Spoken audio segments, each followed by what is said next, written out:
Okay, hi everyone. Today I'm going to present part of my PhD work on the optimal design of sandwich panels for multifunctional properties. I hope that you have understand that the main purpose of architecture materials is to fill some holes in the property chart, so I won't insist in this. What I want to emphasize here is that the materials properties of architecture materials depend on three main points. The first one is the material. For example, if you consider an architecture material made of aluminum, which is here, this is the first main point. The second point is the architecture. You can here consider two main architecture. It's the example which is illustrated here. Which is an aluminum lattice and an aluminum foam. And the last point is the geometry, which describes the architecture. And playing with this geometry, you can reach for an aluminum lattice all this domain of properties in terms of Young's modulus and density with an aluminum lattice, and all this domain for an aluminum foam. Actually, for architecture sandwich panels, it's quite the same. You can play both on materials and on the geometry, meaning the thicknesses of each layer in a sandwich panel. Usually, sandwich panels are made of an architecture material as a core material. So here, it's important to consider both material selection and geometrical dimensioning in the design of such kind of structures. These structures have quite interesting properties. Here is the list, which is really not exhaustive. This corresponds actually to the specifications that I investigated during my PhD work. But usually, sandwich panels are considered as light solutions. They also have good structural properties, such as structural stiffness and structural strength. And they also can be interesting for some functional properties such as blast resistance, acoustic damping, for example, thermal insulation, and thermal resistance. So here the big question is how can we consider a multifunctional set of requirements when designing an architecture sandwich panel? So the aim of my presentation today is to present a design method dedicated to architecture sandwich panels that simultaneously deals with material selection and geometrical dimensioning for multiple criteria. This will help to study the multifunctional properties of such panel, for example, in mass minimization, and this will also be used to study the influence of core architecture. I will base my presentation in a particular case study, which is the cabin noise reduction for helicopter makers, which is an interesting case study because here you want a panel which is stiff, which has a good structural stiffness, but also a sandwich panel which has a good acoustical transmission loss. The problem here is that usually stiff panels are not good for acoustic damping. There is a quite interesting article from Wang et al. On that subject. Actually, to increase the acoustical transmission loss of a panel, you can use two main effects. The first one is what I call the mass effect. Here you want to increase the mass inertia of the panel. When the panel is heavy, it's harder to transmit the acoustical wave through this panel. And the second effect is what I call a sandwich effect. In this case, what you want is to have a sufficiently soft core to allow here the occurrence of symmetric vibration modes, which added to the anti-symmetric vibration modes will limit the acoustical power which will be transmitted at the back of the panel. But here you can see that having a soft core can be conflicting with the fact that you also want to have a stiff panel. So my presentation today will follow this outline. I will first present the design process, and then I will treat the case of the optimal design of a foam core sandwich panel to treat the case studies that I've just introduced. And at the end, I will talk a little bit about the influence of core architecture. So the design process here is a multi-objective optimization process. It's based on the Pareto set optimization, in which we are looking not for a single optimal solution, but we are looking for a group of solutions with different trade-offs.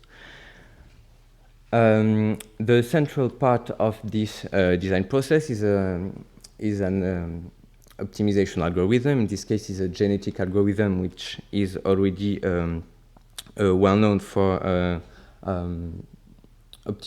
structural optimization, for example, for composite structures. This algorithm will explore the design space, will generate some solutions, and these solutions will be evaluated using some analysis tools, and then it is possible to fill the performance space in which we represent each generated solution as a function of their performances. This is the case of, for example, a bi-objective optimization problem. Here we can use two different notions to rank this solution. The first one is the Pareto dominance. It is illustrated here. In this case, this solution is better than this one according the two specifications here. So we say that this solution dominates this one. The second notion is the notion of Pareto equivalency, which is illustrated here. In this case, you have, for example, this solution, which is better according to this specification, but this one is better according to this one. So you have no dominance of one of these solutions compared to the other one. So here we say that we have a Pareto equivalency.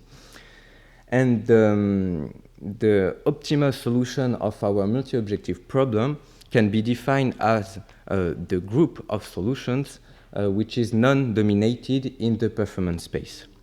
This group is also called the Pareto front or the trade-off surface. It's shown here, for example, in this case.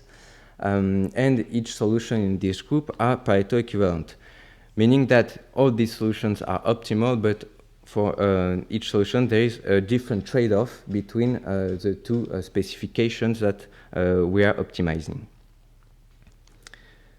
Now, as I said in the introduction, it is important for sandwich panels to consider both material selection and both the geometry. So here, to represent the sandwich panel, actually, you can consider two different approaches. The first one is based on a closed design space. This is specific for architectural materials, for instance. The first one is based on a closed design space in which you will consider a database in which you have some architectural materials, for example, foams, and all these foams are referenced according to their material properties, which are measured properties. So these materials, these foams, are real existing materials. In this case, your sandwich panel is composed of two materials and two thicknesses describing the sandwich panel. So this is what we call the real path approach, because you are dealing with real materials. This is what we'll do for material selection, both for the architecture material, which is the core material of the panel, and for the faces. Now you can also do what I call the virtual path approach. In this case, you consider your architectural material as described by first the constitutive material, for example, this one, and then the material properties of your virtual material will be calculated using scaling laws. And so the regions that you can reach using only one constitutive material can be represented here, for instance, for a virtual foam. Now, if you consider all these materials as possible constitutive material, the regions that you can reach in terms of material properties, for instance, Young's modulus and density, is schematically this one. So here, when you consider this approach, what is possible to do is to consider different material, face constitutive material, core constitutive material, the two thicknesses, but also additional geometrical variables that will describe the architecture of your architectural material as core material. So what I'm going to present now is first bi-objective problems considering the optimal design of a foam core sandwich panel. First, for the flexural stiffness at minimal weight, which is half of the problem in cabin noise reduction. Then I will present the problem of acoustic damping. And at the end, I will present the multifunctional optimization problem. So in this case, when you treat the problem of flexural stiffness at minimal weight, my design space is composed of several face materials, some metals, polymers, and composites, with thickness varying from 0.5 to 10 millimeters. The core material is a foam. It can be either metal, ceramic, or polymer foam, with a thickness varying from 10 to 500 millimeters. My objectives are to minimize the central deflection if you consider a sandwich panel submitted to a three-point bending test, and to minimize the mass per unit area. Now, if you consider material selection through a performance index method, you can identify a metal matrix composite, which is an aluminum reinforced with 60% of carbon fibers, as the optimal face material. You can do the same for the core material, and you can identify a PVC foam as optimal material. But with this method, you don't have the optimal thicknesses, and you don't have the optimal performances. So when you run your optimization algorithm, at the end you obtain the performance space, which is presented here. Here you have the mass of your sandwich panel, and here you have the central deflection. What you want here is to reach this point. Actually, here each point represents a different sandwich panel. And here what you have is the influence, the contour values of the four design variables that I've considered: the face material, the core material, the face thickness, and the core thickness. And in these charts, you can identify the optimal values of these design variables. For example, here, after data post-processing, you can identify this metamatrix composite as the optimal solution as face material. This is the solution that was identified through the performance index method. Now, when you look at the core material, you find that actually the space is divided in two parts. The first part corresponding to very stiff solutions made of glass foam, which is a very stiff ceramic foam, and the lightest solutions are made of a PVC foam. And actually here, the transition is depend on the geometry of your solution. At some point, it will be more interesting to have a thin glass foam core than a thick PVC foam core. This design guide here means that to increase the flexural stiffness of a sandwich panel, it is required to increase the core thickness. It's something that it's quite well known for a decade now.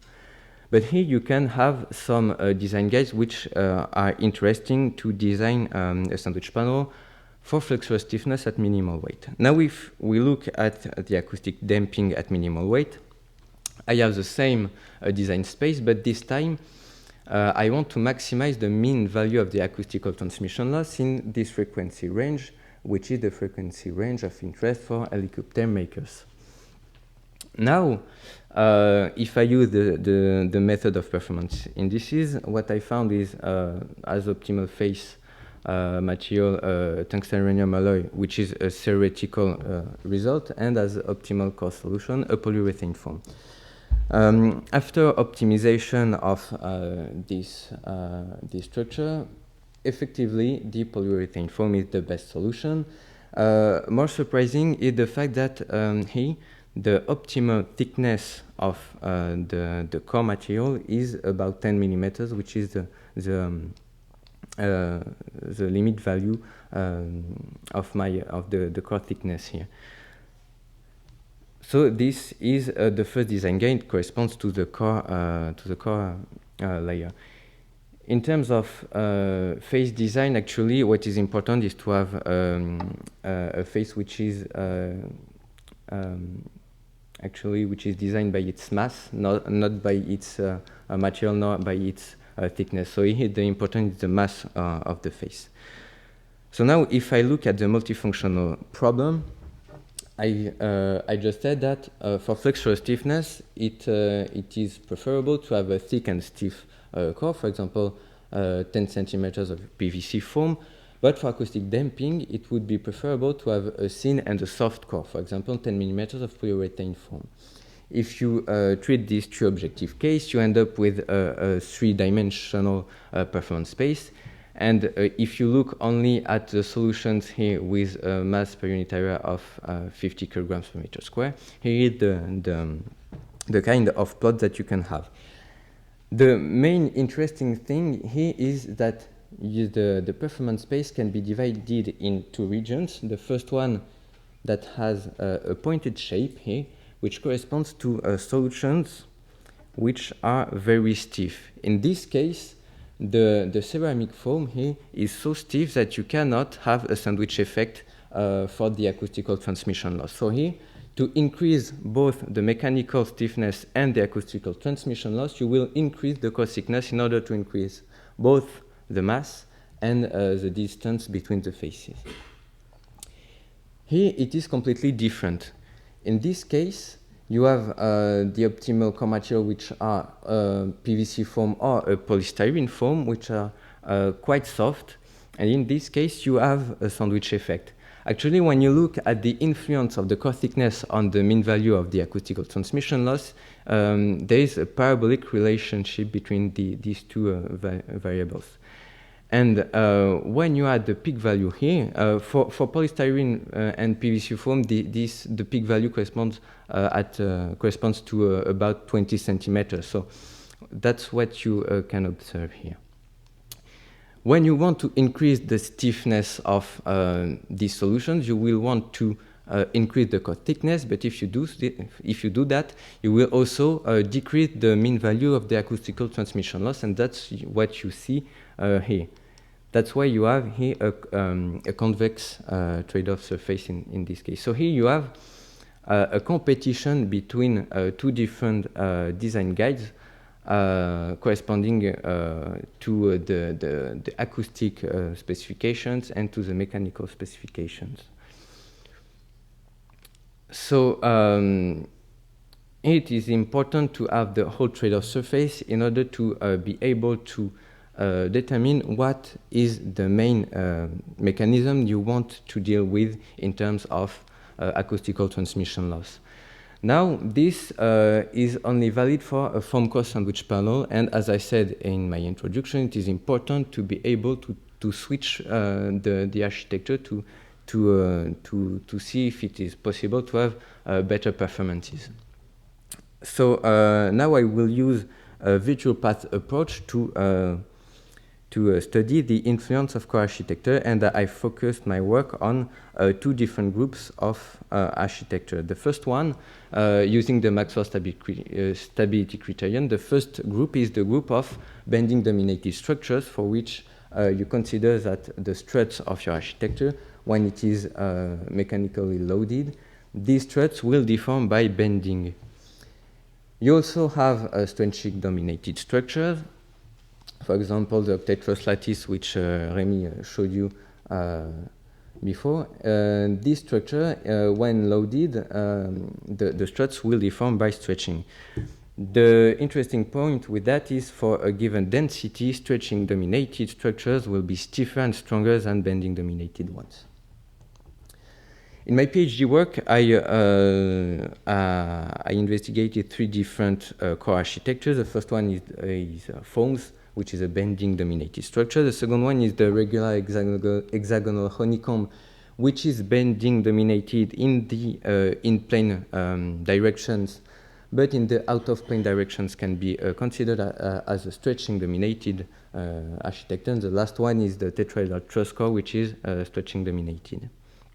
Now, if you consider these three architectures as possible architectures for the core material of a sandwich panel, you can rank these architectures, and you find out that effectively when you look at mechanical properties, for example, flexural stiffness, flexural strength, or blast resistance, stretching dominated structures are better than bending dominated ones. Here, in green, you have foam core sandwich panels. In red, here you have honeycomb core sandwich panels. In the purple, it's the truss structure.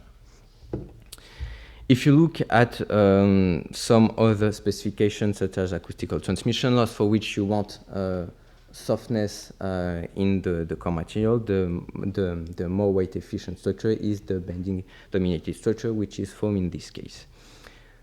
Okay, so now if you look at the multifunctional design, in which you want both to have something which is quite soft for the core material, which is the acoustical transmission loss, but also something which is stiff, because you also have mechanical specification, the design guides can change. I won't discuss this too much. What you can see is just that here the design guides change because you don't play on the thickness of the core to tailor the trade-off between acoustical transmission loss and flexural stiffness, but you will play on the relative density of your core material. And what I want to show is here, when you look at the ranking between the architectures, you can see that if you look at very stiff solutions, the best solutions are honeycomb as a core architecture. But if you look at high acoustical transmission loss, it will be first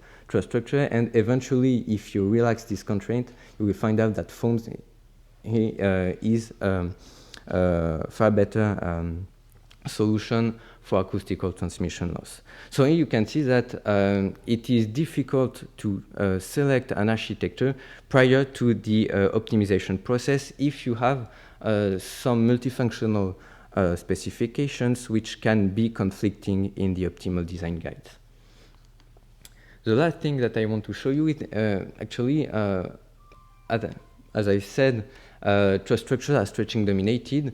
But when you see at these curves, for flexural stiffness, it is quite close to the behavior of a honeycomb. When you look at the acoustical transmission loss, the behavior of a truss structure is quite close to the behavior of a foam. Actually, this is due to the angle here between the face sheets and the struts, which has been constrained to be between 35 and 65 degrees in my optimization problems. And actually, in this case, the optimal angle is about 50 and 55 degrees.